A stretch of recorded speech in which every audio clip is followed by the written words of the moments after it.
Thanks, you. For those who do not know it, my last name Bauer, especially in French, it means paysan. So it's the last that I would end up there is absolutely impossible. Thank you for that. Okay, many financial institutions, probably also in this room these days, claim that socially responsible investing is going to give high returns, low risk, and real-world impact. Some of you might check your prospectuses on this. These views are also communicated to the wider public, to clients, current and prospective, so in your marketing material, but also the beneficiaries of pension funds and financial products in general. Let's face it, this so-called 3D investing is simply too good to be true.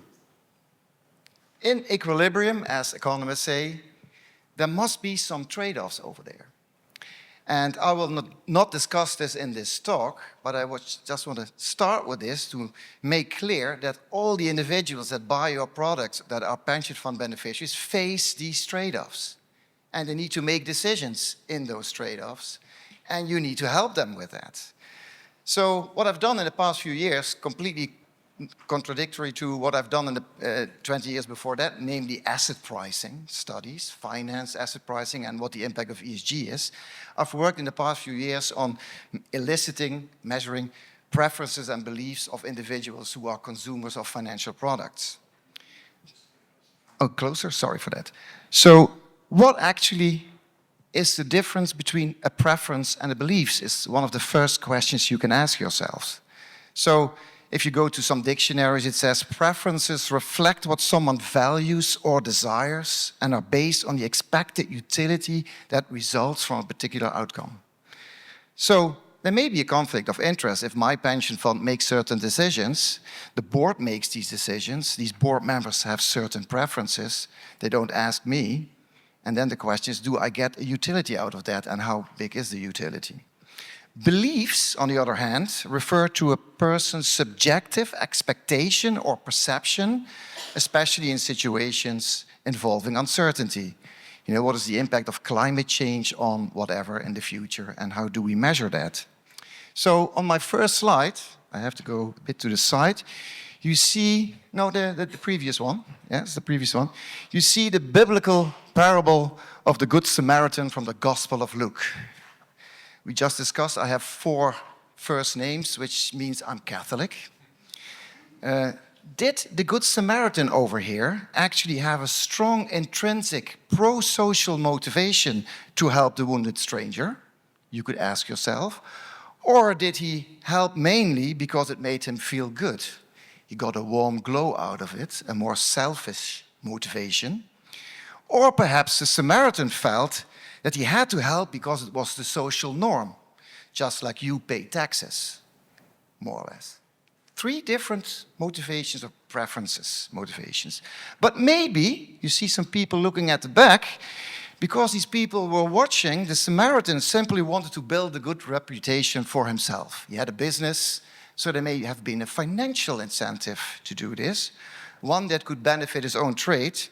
And this would have been really relevant at the time when the Samaritans, in the eyes of the Jews, were inferior and impure. So the Good Samaritan may have different preferences or beliefs why he actually helped. And that, I think, you can actually bring this back to the context of pensions and financial products that we can all buy. So let's take my example. I'm a finance professor. My fund, ABP, invests for me. I have to contribute 25% of my salary to the fund, but I have no say in what decisions the fund makes. I can also not go to a different fund. There's no choice. And I have to contribute the full amount. That's quite interesting. In that situation, many people probably feel that their preferences are not followed, or even their beliefs are not followed. So in the Netherlands, what happened when this legislation came in Europe, I think many of you know that in August 2022, there is some legislation that if you have some financial investment advice, or if somebody does your asset management, your portfolio management activities, that you have to elicit the preferences of the particular client. I actually went into a small Belgian bank office, Belfius Bank, and I said, I want to invest €50,000. And of course, they asked me the risk preferences, and they found out that I'm quite risk averse. And then the second question was, do you like sustainability? I said, yes. Okay, then we're going to make a sustainable portfolio for you. Obviously, this question is absolutely not measuring my true preferences. So there are a lot of things, if you do surveys, there can be selection bias, only certain people answer. There can be hypothetical bias, if I ask you, do you buy the really good, well-prepared meat in the supermarket, even if you're not a vegetarian, you probably say yes, and you go in and you buy the very cheap meat because, why would you pay more for it? So there's a lot of hypothetical bias in those surveys. People say something that is socially desirable, but not their real action. There's also the knowledge issue. Some recent studies showed that a lot of people have no clue what ESG means and all the things that are discussed over there. So they cannot deal with those trade-offs easily. And it's also very difficult to get this into the surveys properly. Actually, one of the prizes we won was in 2022 for a study called Get Real. So we found a pension fund that was able to do a survey in which the pension fund board committed ex ante to a certain question outcome in the survey, which is good because if you know that you answer a question and the board will execute on the question, then you're more willing to give your true preferences because there's a consequence to your answer. It's like voting almost. Although maybe that in these days is a very bad example. So we did that. We've dealt with some of the biases I mentioned, but not all of them. And also the knowledge issue is still there. People don't have a clue if you send them a survey. You can do a lot of things in a survey. You can explain a bit. So in a conference of GRASFI in Zurich in 2022, I bumped into a political scientist, Dr. Emmeline Cooper. And we started brainstorming what we could do about this. And we came to the conclusion that we should organize a so-called deliberative forum, or mini-public, which means you put some people into a room for a few days, discuss some topics, and come with some recommendations to the board. And we actually did that with the same pension fund that we also did this Get Real study with in 2024. So if you can go to the next slide. So you see the people sitting here, 50 people from a particular pension fund, stratified sampling based on 6 characteristics, age, background, in all kinds of dimensions, but also political preferences, to be sure that people in the room were also from the right-wing side. We got quite a lot of those also in the Netherlands, and they should be in the room because they were also in the fund.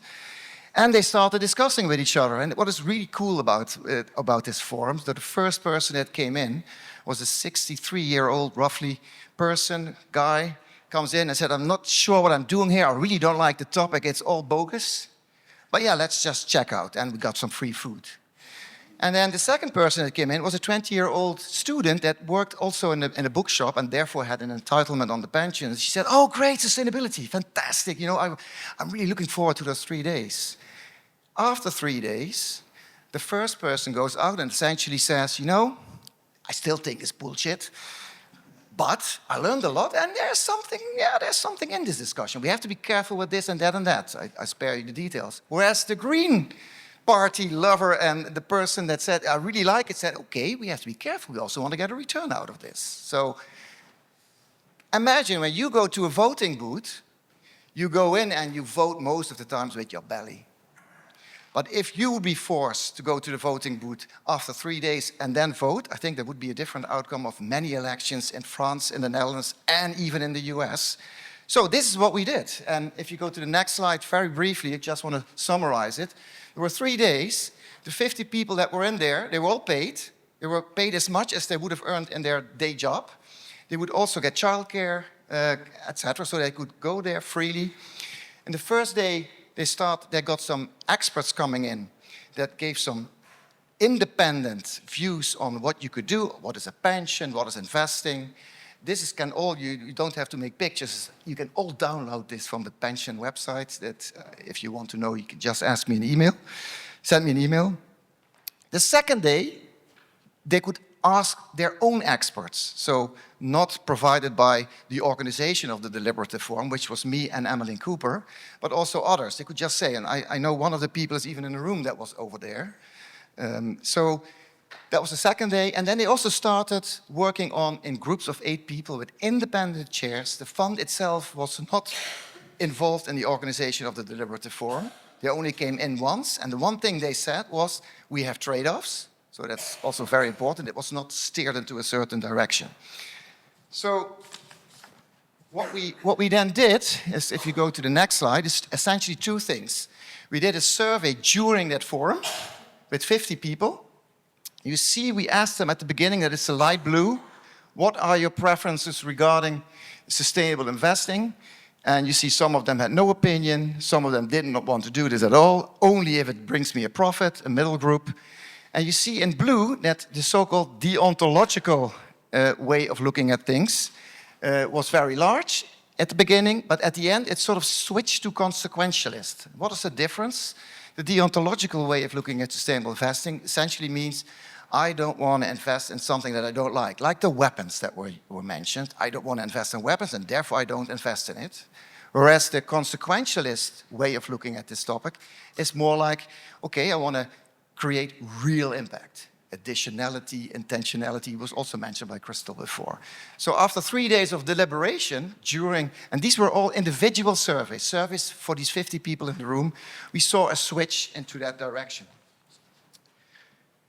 So if you go to the next slide, we also did a study in which we sent, I have to say something first, sorry for that. The deliberative forum made 49 recommendations at the end. 49. It was sent to the board of the pension fund, and then the board of the pension fund promised to respond to every single of those recommendations. They put it in writing. You can all read this. It's all transparent on their website. And in those 49 recommendations, one of them was, we want to have more impact investing, this consequentialist approach. But at the same time, the board felt, 10% impact investing, which they proposed as a deliberative forum. There are some issues with strategic asset allocation. There is some liquidity issue, the governance structures of these investments. There's a lot of crap in the market on that topic as well. So how do we deal with that? So let's first go back to our maxi public, which is the opposite of the mini public, the deliberative forum. That's just the whole population again. So they sent out hundreds of thousands of emails to all kinds of participants and asked them, what do you want? And the really interesting thing about this is that they had 4 options. You could say, I prefer not to say, no opinion, which roughly 12 to 15% said. You could also say, the fund was already doing 1% impact investing at the time. Stop with this, go back to 0. Then you could say, keep it unchanged, no change, so let's leave it the way it is. Or you could say, expand to 2.5%. So, of course, you can see here that most of them said, expand, and it's more than 40%. Now you would say, what kind of a decision you make? Well, we saw this coming, and we also saw some academic literature by Arrow that shows if you make these type of surveys, you have to be really careful how you do this, in which order. And so I convinced the board that the plurality decides. The biggest group, the board committed ex ante to do whatever the biggest group said.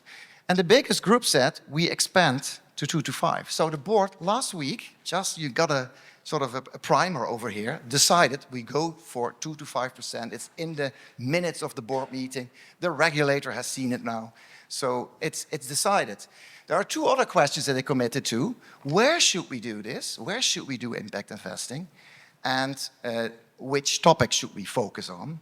We kept that simple, so it was like either in the Netherlands, which is the light blue, in red it's the developed markets, developing markets, or a mix, and essentially most people said a mix. In the deliberative forum, what was really interesting, a lot of people were complaining about their sons and daughters not being able to buy houses in the Netherlands. So they were very Dutch-oriented during the forum.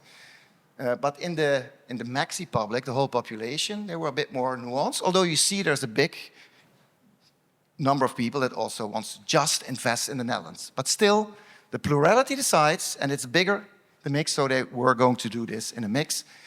Essentially, the preferred impact investment topic is also a mix of environmental and social issues, so no real big topic over there.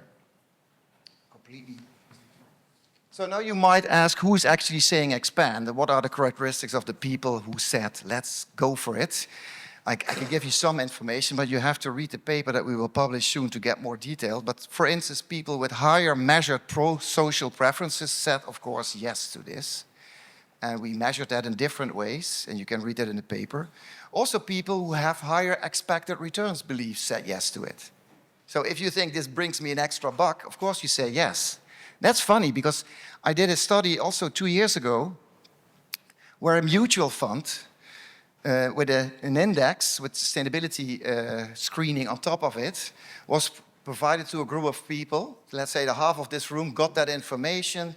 This is the financial information of the fund. This is the sustainability information of the fund. And the other half of the group only got the financial information. And then we asked them in different ways to come up with return expectations for these funds. And what we found is that the people who got the ESG information, they actually had 3% higher returns than the group that did not get the ESG information, whereas it had exactly the same financial information. So it seems that a lot of beliefs, a lot of these decisions to want to invest sustainably is also driven by beliefs. But are these beliefs then realistic? As I started, it cannot be true that we have higher returns and lower risks and real impact at no cost. It doesn't exist. So we have to be really careful how we market our products.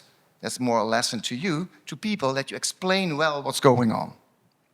Okay, so final thing about this is that we also did a treatment exercise in our big impact investing study to this big maxi public.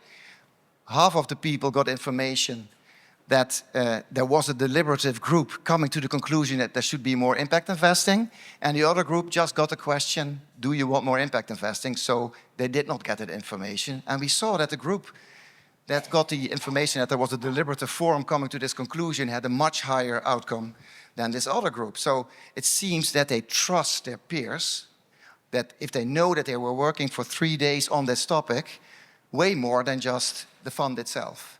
So yeah, that is something that we're going to write down properly in a paper so that you can read this in more detail than I have time for today.